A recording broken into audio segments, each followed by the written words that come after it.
Hey, hey, hey, look, look, open up the curtains. You see me standing here on the stage called Life. I'm so ready, yeah.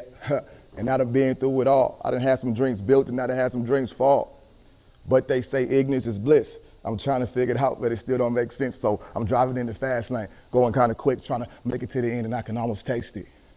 But they still talking that ish, like, ain't that the one who did that, who did this? Like, ain't that the one that got kicked out of school? And ain't that the one that be acting the fool? And didn't he smoke that dro? Had them all tripping, had them going insane. Had them all tripping up in jail, he stayed. Y'all need to watch out, I think he's losing his brain. Yeah, world, that's me. But people in my present can't let my past be. Constantly being judged is my reality, and I don't know about you. But it really ain't cool. I'm just trying to go to school, make it do what it do. I'm trying to be successful for you and you. So please hear my plea. I want to be successful, but not for me. And if it's not for me, guess who? I want to be successful for all of you. So please don't be ashamed. Put your fists in the sky and say we're closer to our dreams and that it ain't no game. I need you to understand that your boy got a plan. Our lives are going to change. It's going to be way better than it used to be. I believe in you, so just believe in me. There I was sitting in that cell all alone, tears flooding down my face, ready to give up.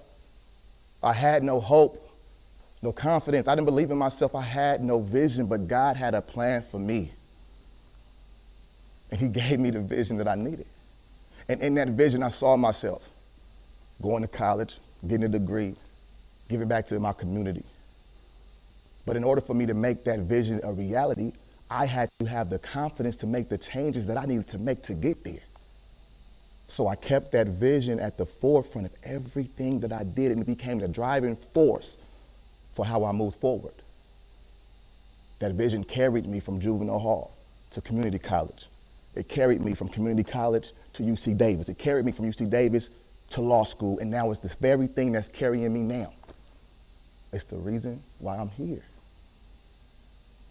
To help inspire you to always believe you can, even when you think you can't. To help encourage you to stay motivated as you move towards your goals.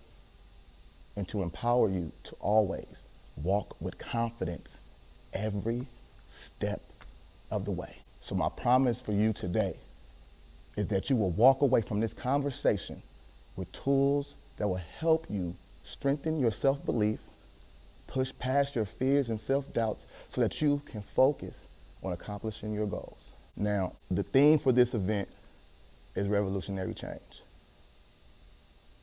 Now, what that means is you have to change the way you think, the way you act, and the way you approach the problems and adversity in your life. Now, that type of change can be overwhelming and difficult to make because it requires you to step outside of your comfort zone and to take risk.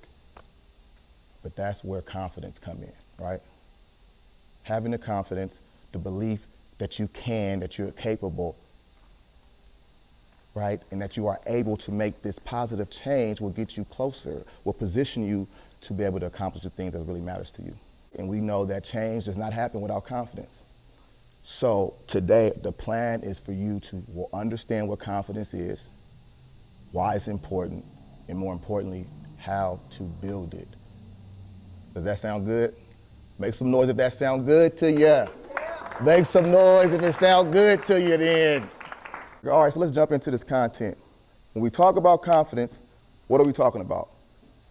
What do you think of when you hear the word confidence? Somebody, anybody? Self-encouragement. Pride. Anything else? To believe you can do something. I like that. I like that. I like that. How many of you heard this term self-efficacy before? Show of hands. Raise it up. Come on now. We talking about confidence, so you gotta show up and show out. Put your hands up high. So when we're talking about self-efficacy, what we're talking about is our belief in our abilities to perform specific behaviors to get a certain outcome. Self-efficacy, it changes depending on the situation. So when we're talking about confidence, my man touched on it. It's a belief, right? It's a belief that you have, again, about your ability to perform a specific task in a specific situation to reach a specific goal. We're talking about college earlier. right? This means we look at the steps that's required to get us there, and we ask ourselves, do I believe I can perform these steps to get there? Check. That's one belief that we have to have confidence, the belief that I can do it.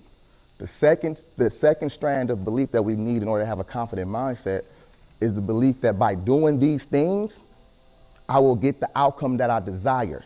So if we're talking about college, we can look at the steps that's required to get a degree to get there, but do we believe that if we do that, or if we perform those steps, that we will get the degree?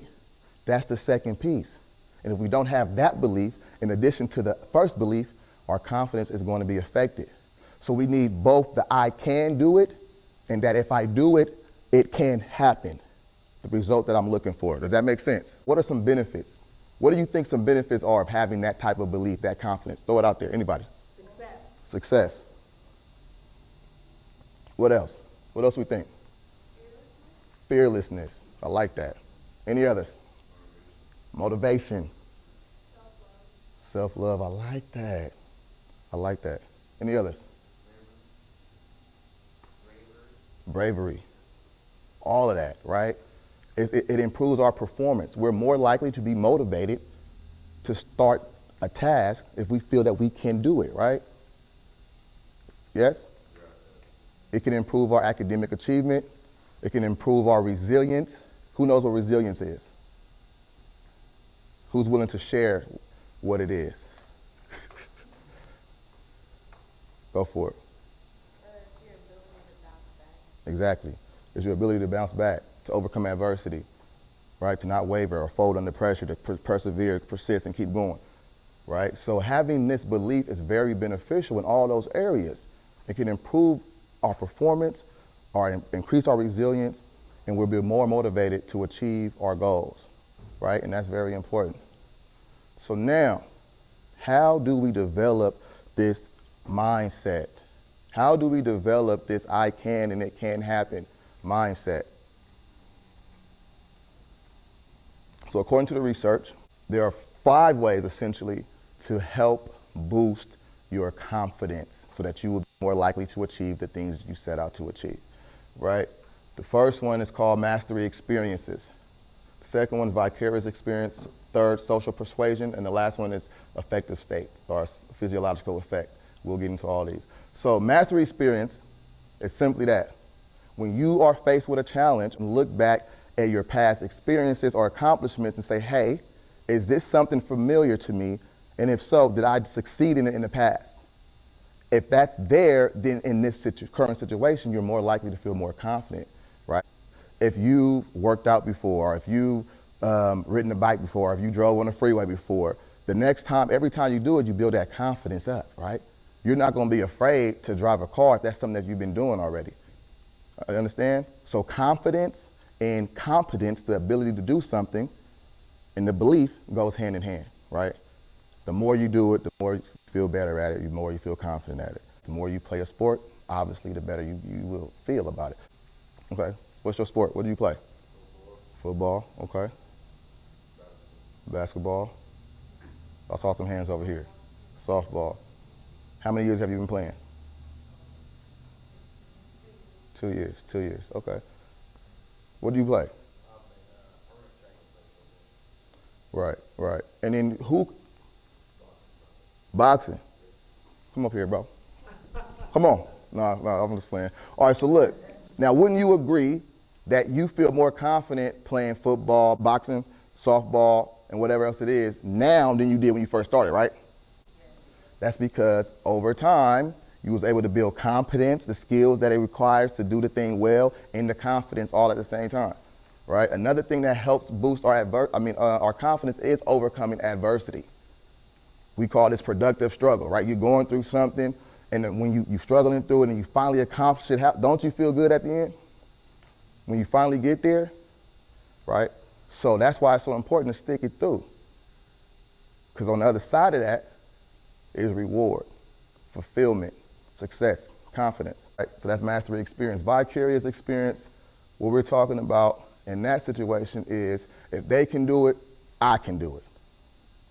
It's very important that you have positive role models that you relate to, that look like you, that are a little further ahead of you, do the thing that you want to do, because that can boost your confidence. But we have to be careful with this because we can easily fall for the trap by comparing ourselves to them, right? So we have to be mindful of that's a potential danger. But as long as we have that healthy relationship and we respect and trust this person, we can look at them as an example. If they can do it, I can do it. And I tell people all the time. Whenever I'm hired to speak or facilitate a workshop, I tell people all the time, if I can do it, you can do it. I'm just like y'all. Ain't no difference. But I had to develop this mindset, right? I didn't want to live this life. I didn't want to go down this path anymore. So I had to make the changes necessary to get to where I want to be. And I'm constantly working on that. But that's why I'm here. And I want you guys to understand that, right? So you got to have positive role models in your life that you can look up to. All right, the other thing is verbal persuasion.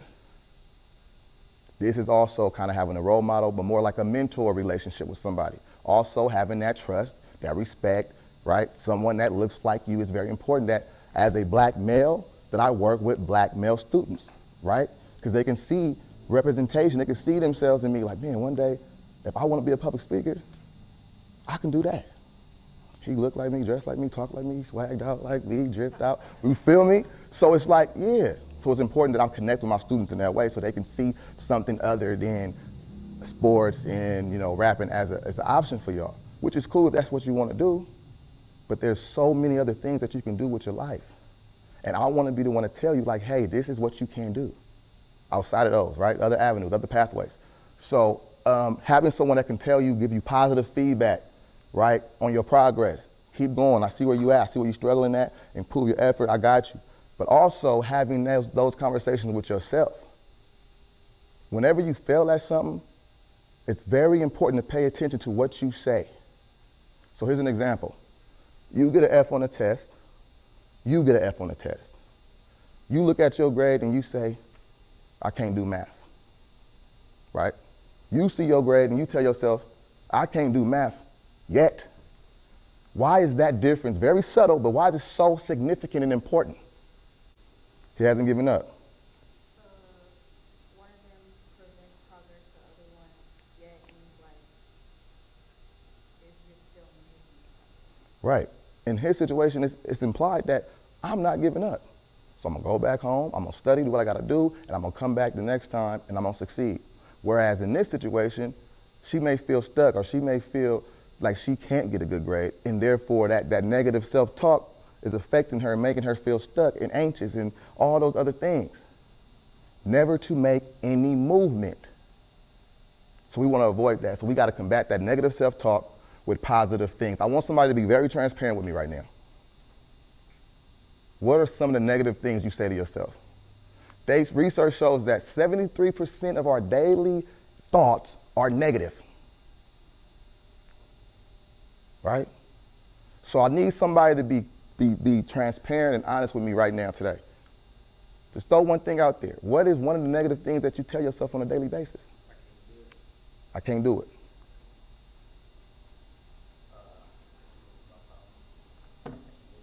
I keep wasting my time.